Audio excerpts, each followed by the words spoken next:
কথায় আছে জন্ম মৃত্যু বিয়ে তিন বিধাতা নিয়ে। আর সেই উদ্যোগই নিল এবার পৌর প্রতিনিধি বাপি ঘোষ। বাপি ঘোষের উদ্যোগেই 12টি কন্যার শুভ বিবাহ সুসম্পন্ন হলো।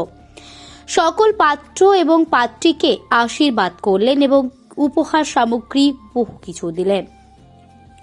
সেখানে উপস্থিত ছিলেন সাংসদ সুদীপ বন্দ্যোপাধ্যায়, বিধানসভা কেন্দ্রের কনভেনার শ্রেয়া পাণ্ডে সহ গুণীজন ব্যক্তিত্বরা এবং পৌর পিতা পৌর মাতারা। বাপি ঘোষ বলেন, যতদিন তিনি থাকবেন ততদিন এরকম অনুষ্ঠান তিনি আরও করে যাবেন। বলাই বাহুল্য 8 থেকে 80 সকলেই এই উদ্যোগে খুশি। আর বাপি ঘোষ নানা রকম সামাজিক কাজকর্ম সারা বছরই করে থাকেন। আমরা অসীম মাঝি মহাশয়কে পুষ্পস্তবক তুলে দিচ্ছেন প্রিয় সভাপতি সুজয় নাগ, এবং আমি দেখতে পাচ্ছি শ্রেয়া রয়েছে মঞ্চে।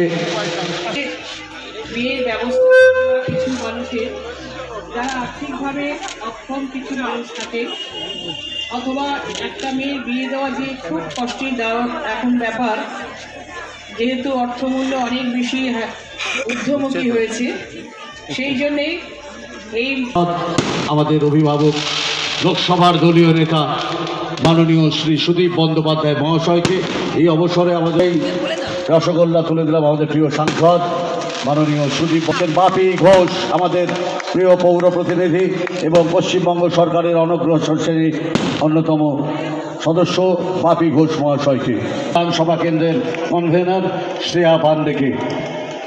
আমি শ্রেয়া আবার বাপি রাখি, বাপি ঘোষকে উত্তরীয় দিয়ে সম্মানিত করলো, একটু জোরে করতালি। আর প্রেয়সী শ্রেয়াকে ব্যাস করিয়ে সম্মানিত করছে প্রেয়সী, এবং পুষ্পস্তবক দিয়ে আশীর্বাদ করছেন আমাদের প্রিয় সভাপতি সুজয় নাগ শ্রেয়া পাণ্ডেকে। রয়েছে আমাদের অত্যন্ত প্রিয় পৌর প্রতিনিধি 32 নম্বর ওয়ার্ডের এবং সংগ্রামী নেতা, এবং আমি সেই সুন্দর একটি বাউল আমরা দেখতে পাচ্ছি, সেই গ্রাম ছাড়া ওই রাঙামাটির পথ আমার মন ভুলায় রে। বাগবাজারকে আমাদের প্রিয় সাংসদ সুদীপ বন্দ্যোপাধ্যায়, আমাদের শ্রদ্ধেয় দাদা, অভিভাবক, উত্তর কলকাতার অভিভাবক, কথা দিয়েছিলেন উনি এয়ারপোর্ট যাবে, গাড়ি রেডি, বলেছিল বাপি আমি 1 মিনিটের জন্য হলেও যাব। একদিন আগে করতে পারলি না, এই দাদার জন্য একটা জোরে করতালি সবাই। জয় জগন্নাথ। দাদার থেকে শুনে নেবো দু এক কথা। পুষ্পক কোথায়? পুষ্পক এসো। দিল্লি যাবো বলে পার্লামেন্ট খুলছে পরশু, আর এইবার যে দিল্লি যাওয়া এই লোকসভার শেষ অধিবেশন।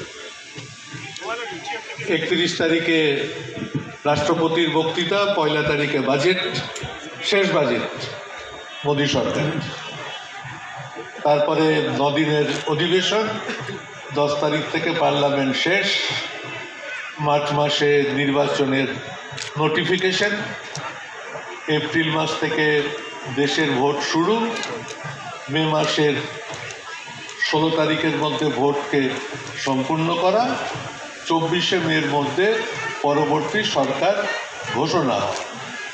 Bureau report, NCO Bangla TV.